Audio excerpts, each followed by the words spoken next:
Enfim. Então, você vê a natureza humana tem várias facetas, tem várias possibilidades do que a gente busca, mas todas elas são humanas. E acho que entender a diversidade de experiências humanas, das piores, as melhores, as violentas, as pacíficas. Eu acho que tudo isso traz um entendimento e uma compreensão que talvez nos ajude a caminhar para um futuro onde a gente possa sofrer menos, né?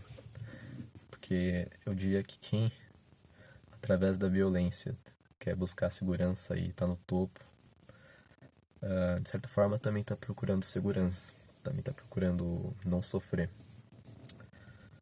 Então eu não sei se esse é o objetivo maior, esse é o objetivo original, não sofrer, mas enfim. E eu acho que entender o outro lado, o lado violento, tudo mais, pode ajudar a gente que busca paz, que acredita nessa possibilidade, de convencer, talvez, essas pessoas a irem para um outro caminho, talvez melhor. Ou não, né? Ou não. Mas, enfim.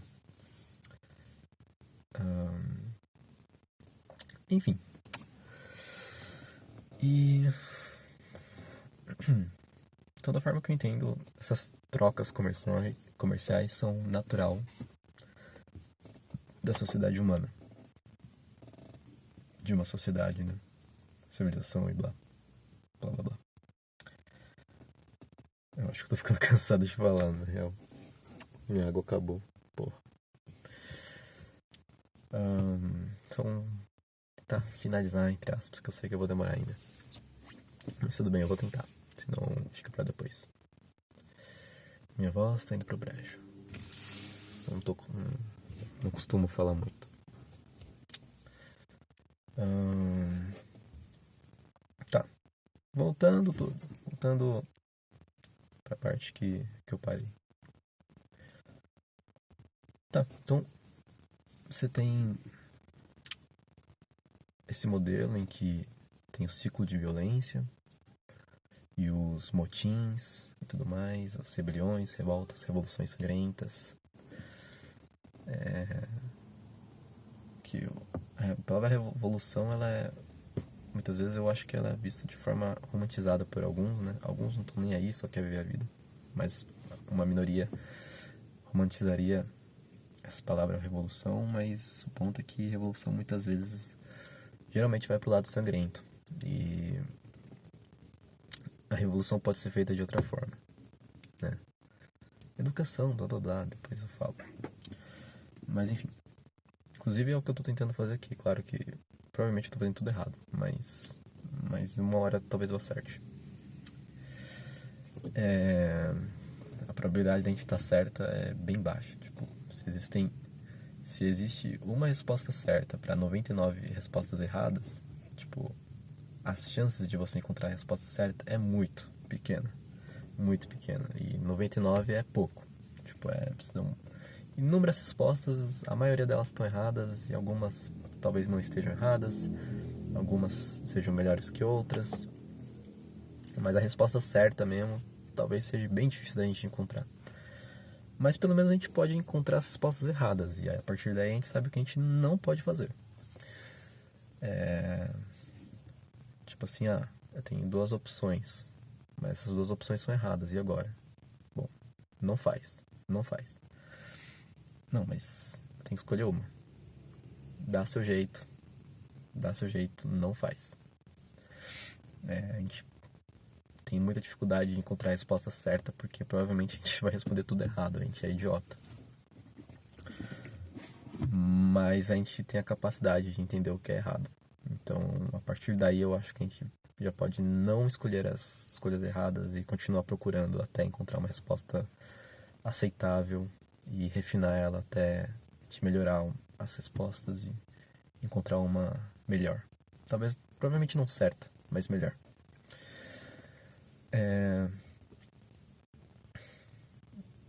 eu penso muito assim, sabe? Tipo, a probabilidade de qualquer pessoa tá certa, de eu tá certo, de outra pessoa que discorda de mim tá certa, tá tudo errado pra mim. Provavelmente tá tudo errado. Enfim, por isso que sempre que eu penso uma coisa, eu busco o contrário. Eu penso e falo, cara, desenvolver esse pensamento legal, é uma tese. Aí você vai lá e pega a antítese, que é a antitese, que é contra-tese, que é você faz uma tese, você desenvolve pensamento. E aí você aí depois você começa a desenvolver contra-argumentos. Tipo, começa a pensar no contrário, no contra, e desenvolve esse pensamento. E aí você olha para as duas e fala, cara, o que faz sentido aqui? As duas estão erradas. Aí, sei lá, você refina e você pega, esse aqui é interessante, esse aqui que é diferente, é o contrário também é interessante. Então vamos juntar as duas coisas e ver o que sai disso daí. E aí forma uma síntese, uma sintese, né? É uma junção, né? Da, da tese, do contrário da tese, que é a antítese, e aí juntos forma síntese. Enfim, então sempre que tu acreditar em alguma coisa, é interessante que você discorde, né? Como exercício, para entender mais profundamente mesmo. É isso aí que você acredita. E a partir daí,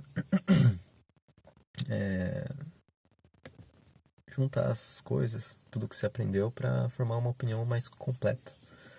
Ainda não vai ser completa, mas ela é mais completa. Ela é melhor, mais desenvolvida. Ela é mais à prova de contrariação, porque você já se contrariou. Enfim, viajei, falei de outra coisa, mas tudo bem.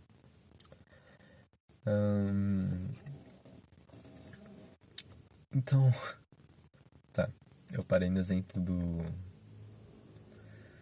da tribo que domina, né?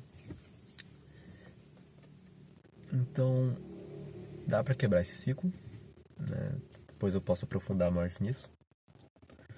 E ou esse ciclo se mantém,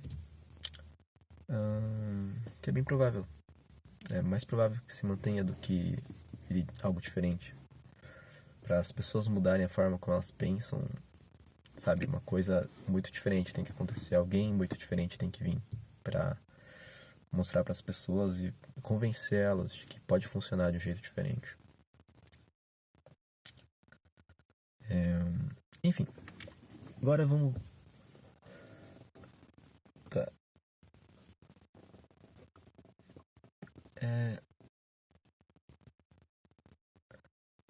Tá, eu tinha dado exemplo de quebrar esse ciclo de violência, de, de violência, né?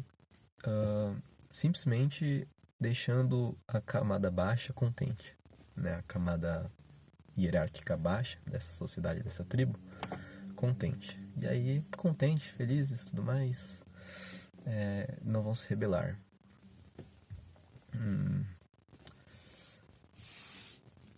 Talvez aí que venha a política do pão e do circo, né? De manter as pessoas entretidas, assim, elas não têm tempo para pensar em ficar com raiva e se revoltar. Mas enfim, mas eu acho que ainda assim tem aqueles que pensam e podem foder com tudo, né? Se você estiver no poder. Tá. O que é bom, né? O que é bom.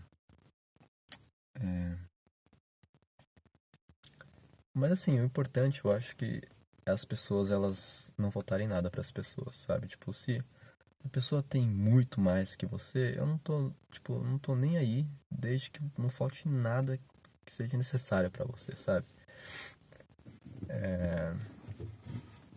Porque o meu ponto aqui não é a melhor sociedade. O meu ponto é simplesmente abaixar o máximo possível o sofrimento de todos os seres vivos. E sim, eu tenho o valor de respeitar a vida como um todo, mesmo que, sei lá, uma planta talvez não sofra, eu ainda respeito essa vida. Ela é uma vida, eu estou vivo também. Eu sinto dor, talvez a planta não sinta, mas eu aproveito o sol, a planta aproveita o sol, eu respiro, a planta respira, ela puxa água, se nutre da água, do solo, eu bebo água também, ela se nutre do solo, eu como também, e nós vivemos. Então, o que eu quero dizer com isso é tipo assim, se a planta ali tá curtindo a vida dela, ela pode até não sofrer, mas eu também tô vivo, e se eu estivesse curtindo, mas eu não estivesse sofrendo, mesmo se, tipo, se alguma coisa viesse e me matasse, eu ia ficar tipo, poxa, eu tava curtindo, sabe? Tipo, eu tinha o direito de estar curtindo a vida. Entre aspas, né? Brincando. Mas usando como metáfora, de certa forma. E, sabe, tipo, a planta tá ali de boa, curtindo a vida. E aí alguém vai lá e mata a planta e, tipo, ela tava aproveitando, sabe? Entre aspas. Eu vejo dessa forma, né? Ela pode até não sofrer, mas ela tem direito a viver. Assim como eu. Isso vale para as formigas, para as baratas, para os insetos, para gato, para vaca, para cachorro, para porco, para tudo para mim. Por isso que para mim não faz sentido você ser anarquista e ser contra o abuso de poder e não ser vegano, porque se tu não é vegano, tu é a favor de exploração dos animais, de abuso e tudo mais. Eu não tô nem entrando se, como seres humanos, nós precisamos de carne animal e tudo mais. Não é essa a questão. A questão é no campo das ideias ainda. A gente não passou pra prática. Que aí são duas coisas muito complexas, né? Tanto um quanto o outro. Mas aí pra mim não faz sentido, né? Você ser anarquista, ser contra o abuso de poder e não ser vegano. Então, pra mim, por definição, vegano e anarquista é necessariamente estar junto. Só é uma abordagem diferente, uma roupa diferente, mas mesma coisa. Enfim. Aí você vai falar que você é só anarquista entre os humanos? Eu não sei se faz muito sentido. Enfim. Nossa, eu viajei total. Enfim. Tô falando muito, enfim. E. Tá. Vamos lá pro exemplo de essa sociedade que vive através de dominação, tudo mais e tal. E aquela outra tribo que vive através de trocas, né, de comerciais e tudo mais. Elas se encontram. Nesse momento fudeu, porque é o seguinte, eles que estavam só trocando coisa, eles não enxergavam a dimensão da violência. Provavelmente já tinha acontecido violência naquelas tribos e eles entendem que tem violência. Mas é um pouco diferente quando é uma tribo inteira contra essa tribo, né? Então, violência interna seria uma coisa e violência entre tribos seria outro nível, né? Então, eles não teriam essa dimensão de violência tribal entre tribos. Porque eles estão ali trocando tal e tá na paz, entre aspas. Porque provavelmente eles ainda teriam violência interna, né? Dentro da tribo. E aí chega uma tribo de guerreiros onde tipo eles estão acostumados a chegar e dominar tal, tudo mais. Eles já estão com essa cabeça, eles já estão treinando para isso e eles se encontram. E aí a tribo que tá treinando para dominar as outras, né, a força bélica,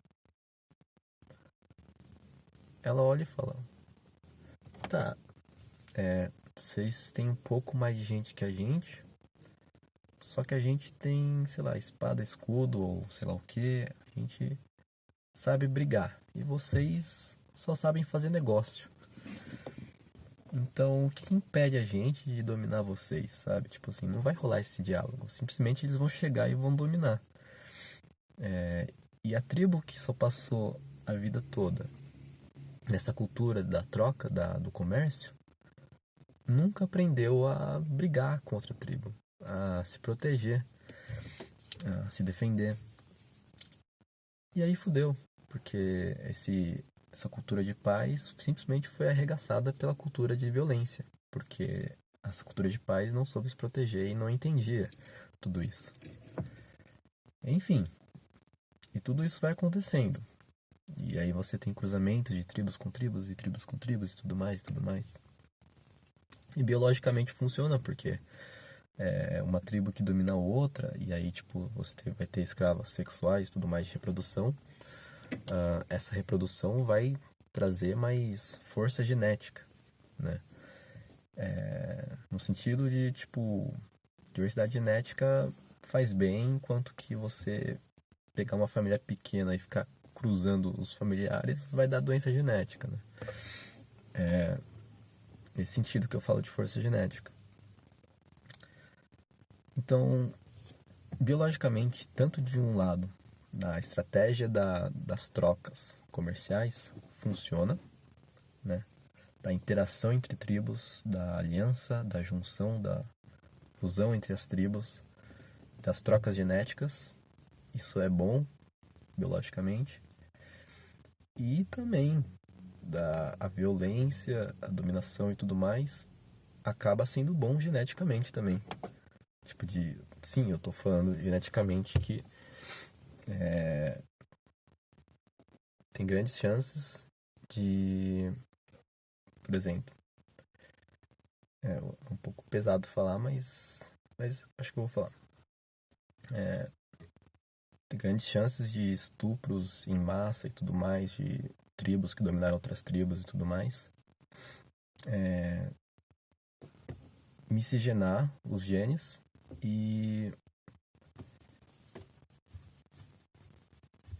a partir daí ter mais. Nossa, realmente é difícil falar sem ficar com papas na língua.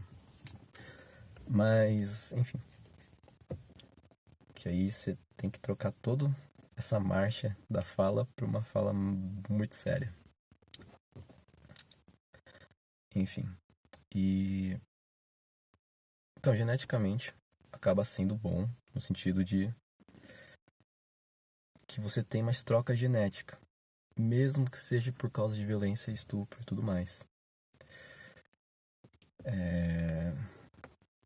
Claro que você tem traumas sociais, que isso é levado para a cultura por gerações e gerações, e tem o conceito de trauma transgeracional, no sentido de e transcende as gerações, então ele vai passando de uma geração para outra, de uma geração para outra, porque simplesmente assim, se o seu povo foi invadido por um povo estrangeiro e tem muita violência nessa guerra ou nessa dominação, não necessariamente é uma guerra, não necessariamente vocês têm capacidade de se defender. As mães que sofreram esse trauma de guerra, trauma de guerra, vão sempre agir, ter um comportamento coerente com esse trauma. E esse comportamento vai acabar sendo aprendido e reproduzido pelas crianças. Então, ou seja, esse comportamento ele é passado de geração em geração. Então, é um trauma transgeracional. Isso acontece entre humanos e entre animais. Então, dá para entender, sabe? Mas assim, então essas seriam as questões sociais, mas na questão genética, para a espécie humana como um todo, me parece que eu não sou nenhum especialista para falar qualquer coisa, mas é só da minha visão e das coisas que eu estudo. Eu quero levantar questões aqui, tá? E, bom, basicamente é isso. Então, você tem essas duas estratégias, só que uma estratégia ela não funciona E a outra estratégia, tipo assim, ela funciona geneticamente, ela funciona... Tipo, as duas estratégias funcionam geneticamente. Mas a outra estratégia, ela funciona, só que, do meu ponto de vista, tem mais pobreza social.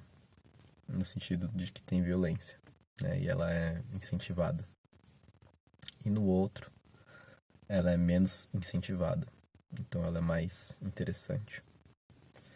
No sentido de riqueza social, no sentido de das pessoas terem liberdade para viverem as vidas delas e, portanto, elas acabam naturalmente produzindo coisas, enxergando as coisas de um jeito individual que vai colaborar com toda a sociedade. E é muito louco porque pensar sobre isso, porque o que para uma cultura pode ser enxergado, e isso pode incluir a nossa cultura, a sua cultura individual, a sua cultura familiar, a sua cultura da sua classe social, econômica, a sua cultura da sua cidade, etc e tal. É muito louco porque dependendo da cultura, certa característica é vista de forma negativa. Só que do meu ponto de vista, é só uma burrice da sociedade, da cultura, de não conseguir enxergar o valor e a riqueza que tem aquela característica. Do meu ponto de vista, acho que acaba lembrando a história dos X-Men, de certa forma. Ou, não sei se dos Inumanos, sei lá, dos quadrinhos. Que é mais como se, assim, cada individualidade de cada pessoa tem um valor, tem uma riqueza. E se essa pessoa morrer, não é que a sociedade não vai sobreviver, ela sobrevive. Só que o problema é que ela é menos rica. Ela fica menos rica, ela fica mais pobre. E com mais pobreza, acaba tendo mais sofrimento. Acaba ficando, as coisas ficam mais fracas e tudo mais. Então eu acho que é essa força da individualidade de cada um e de a gente só simplesmente não excluir as pessoas, mas buscar incluir elas dentro do que elas podem trazer de riqueza, sabe? Como pessoa, nesse sentido. Eu sei que tem argumentos contra essa abordagem e tudo mais, essas coisas, questões de liberalismo e sei lá o que, blá blá blá e tudo mais. Mas eu tô estudando sobre tudo isso e eu queria passar a minha visão, né? Porque eu acho que eu já estudei o suficiente para falar alguma coisa. E trazer essa noção de tudo isso. Então, pra mim, a questão é, tipo assim, o capitalismo, essa troca, é inevitável, é natural. Não estou falando no sentido histórico, que eles entendem que natureza e ser humano é diferente. Pra mim, não. Eu coloco na mesma caixa. E...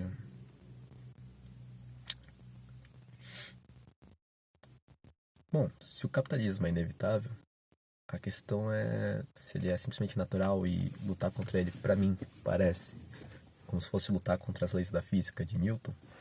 De, tipo, simplesmente leis das físicas, assim, tipo, lutar contra a gravidade. Lutar contra a gravidade, tipo assim. Tá, a gente voa em avião, mas a gente não destruiu a gravidade, ela tá lá, a gente só tá usando ela de outra forma. Enfim. E. Então, sendo anarquista, né? Sendo contra a diferença de poder, mas agora eu também entendo que a diferença de poder é inevitável. Tipo assim, eu já tinha uma ideia vaga sobre isso, só que agora eu destrinchei, eu aprofundei essa visão, né? Eu peguei essa simples, todo mundo nasce diferente e vamos levar isso pro cenário real e todas as consequências disso, sabe? Todas as consequências disso. Então é uma visão mais ampla, mais complexa, mais real, mais ramificada, ramificada de ramos, né? De simplesmente da realidade, da natureza e tudo mais. Uma visão mais complexa. E agora eu já estudei o campo das ideias. Eu sempre, né? Dá pra estudar mais, claro. Quero. E agora também estudei o campo da realidade do mundo físico. E agora é entender como esses dois mundos vão se interagir, né? Pra mim, né? Na minha cabeça. Do campo das ideias, do anarquismo, com o capitalismo inevitável e natural. E como é que isso acontece. Mas eu ainda acho que anarcocapitalismo não faz nem sentido. Porque é tipo você querer misturar os seus sonhos com a realidade do mundo físico. Tipo, não faz sentido. Uma coisa é uma coisa, outra coisa é outra coisa.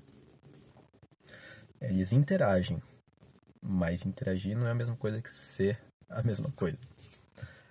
Tem propriedades que não se permitem, como óleo e água. Mas eles interagem. Enfim.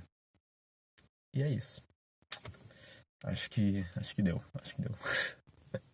Nossa, 1 hora pra explicar toda essa caralhada. É louco, tipo, quanto mais eu envelheço, tô com 26 anos agora, 26 e meio quase, sei lá. Nossa, parece que mais as coisas ficam complexas, sabe? Tipo, parece que às vezes tem muita coisa que não tem resposta, assim, sabe? Certo? E é como eu disse, tipo, provavelmente tá tudo errado. Mas ainda assim, procurar essas respostas me entretém. E mais do que entretém, eu tô buscando essas respostas pra mim não fazer merda. Pra... Tanto pra assim, né? Pra que eu busque um objetivo de vida que me satisfaça, que, que depois eu não olhe pra trás e falo, poxa, se eu tivesse estudado um pouco mais, eu ia tomar um caminho totalmente diferente. Pra mim não chegar lá na frente e fazer isso, né? Então eu quero estudar bastante pra entender melhor que caminho eu quero tomar na minha vida. E, cara, como é complexo, né? O ser humano, a sociedade. Porque se fosse só o ser humano isolado, eu acho que seria mais simples. Mas em sociedade, essas interações e tudo mais é muito complexo. A relação entre egos. Porque se fosse animal, talvez fosse mais fácil de estudar também. Mas enfim. E muitas vezes não parece que tem uma resposta certa. Então, como tirar o melhor de tudo isso? Eu não sei, mas acho que dá. Acho que dá sim. Então é isso. Deixa eu ver se falta alguma coisa. Capitalismo. Depois eu vou fazer um vídeo sobre essas ideias de sendo o capitalismo inevitável, como é que a gente diminui o sofrimento psicológico, físico, saúde física. Mas basicamente assim, né? Reduzindo a pobreza. Desigualdade é inevitável. Não me interessa o quanto que alguém trabalha, o quanto que alguém nasce com melhores condições e trabalha e conquista alguma coisa, ou sei lá, ou só mantém a riqueza da família, mantendo o sistema deles, o sistema familiar, econômico. Sistema familiar econômico. Não me interessa. O que me interessa é a galera que tá sofrendo, que não tem condição de viver uma vida razoável. E principalmente, né, a galera que tá sofrendo. Né, o suicídio tá aí, tudo mais. E não necessariamente é sobre classe social, né, o suicídio. Né, você pode ter ali ferramentas de ajuda, de auxílio, terapia, pagar por isso, tudo mais, mas o suicídio ainda está em todas as classes.